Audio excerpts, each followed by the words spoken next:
সাবেক আইজিপি বেনজির আহমেদের মালিকানাধীন Savanna resort and natural park পরিদর্শন করবে এনবিআর এর একটি প্রতিনিধি দল।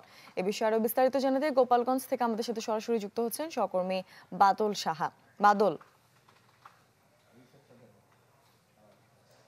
মূর্ছনা, গত বছর সাবেক আইজিপি বেনজির আহমেদের যে Savanna eco resort and natural পার্কটি রয়েছে, এই পার্কটিতে হিন্দু সম্পদের জমি দখলের অভিযোগ ওঠে এবং এই পার্কটি কিন্তু এরপরেই যে ব্যাপক তদন্ত হয় এবং এই পার্কটি ইতিমধ্যে যে সরকারিভাবে কিন্তু নিয়ে নেওয়া হয়েছে এবং এই যে পার্কটিতে আসলে কর ফাঁকি দেওয়া হয়েছে কিনা এইটি তদন্তে এনবিআর এর একটি প্রতিনিধি দল আছে পরিদর্শন করবে। ইতিমধ্যে কিন্তু যে গোপালগঞ্জের যে এনবিআর এর যারা কর্মকর্তা এবং ঢাকা থেকে একটি দল কিন্তু ইতিমধ্যে এই ন্যাচারাল পার্কে পৌঁছেছেন।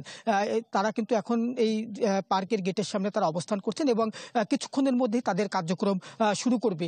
এই যে পার্কটি কিন্তু যে বেনজির আহমেদ সাবেক আইজিপি থাকাকালীন গোপালগঞ্জ সদর উপজেলার বৈরাগীটোল গ্রামে এই পার্কটি তিনি গড়ে তোলেন এবং এই পার্কে যেটি রয়েছে রিসোর্ট, এই রিসোর্টে কিন্তু অসংখ্য লোকজন আসে এবং সরকারিভাবে নেওয়ার পর এই পার্কটি কিন্তু ইতিমধ্যে বেসরকারি উদ্যোগে দেওয়ার জন্য ইতিমধ্যে যে টেন্ডার প্রক্রিয়া সেটি সম্পন্ন হয়েছে। তবে যারা টেন্ডারে অংশ নিয়ে কাজটি পেয়েছেন তারা এখন পর্যন্ত টাকা জমা না দেওয়ার কারণে এই পার্কটি কিন্তু বেসরকারিভাবে সে কিন্তু হস্তান্তর করা সম্ভব হয়নি।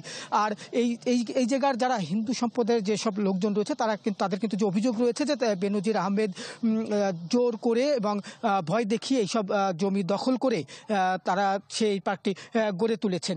আর আমি এখন পর্যন্ত কিন্তু আসলে এনবিআর এর যারা কর্মকর্তা রয়েছেন তাদের সাথে কিন্তু আমরা কথা বলতে পারিনি। আসলে কর ফাঁকির বিষয় সহ যে তারা আর কি বিষয়ে তারা তদন্ত করবে সেটি কিন্তু এখন পর্যন্ত আমাদের যারা গণমাধ্যম কর্মী রয়েছে আমাদের কিন্তু এখনো পর্যন্ত জানানো হয়নি। এই ছিল আমার কাছে বেনজির আহমেদের সাভানা পার্কের এনবিআর এর তদন্ত টিমের সবশেষ খবর।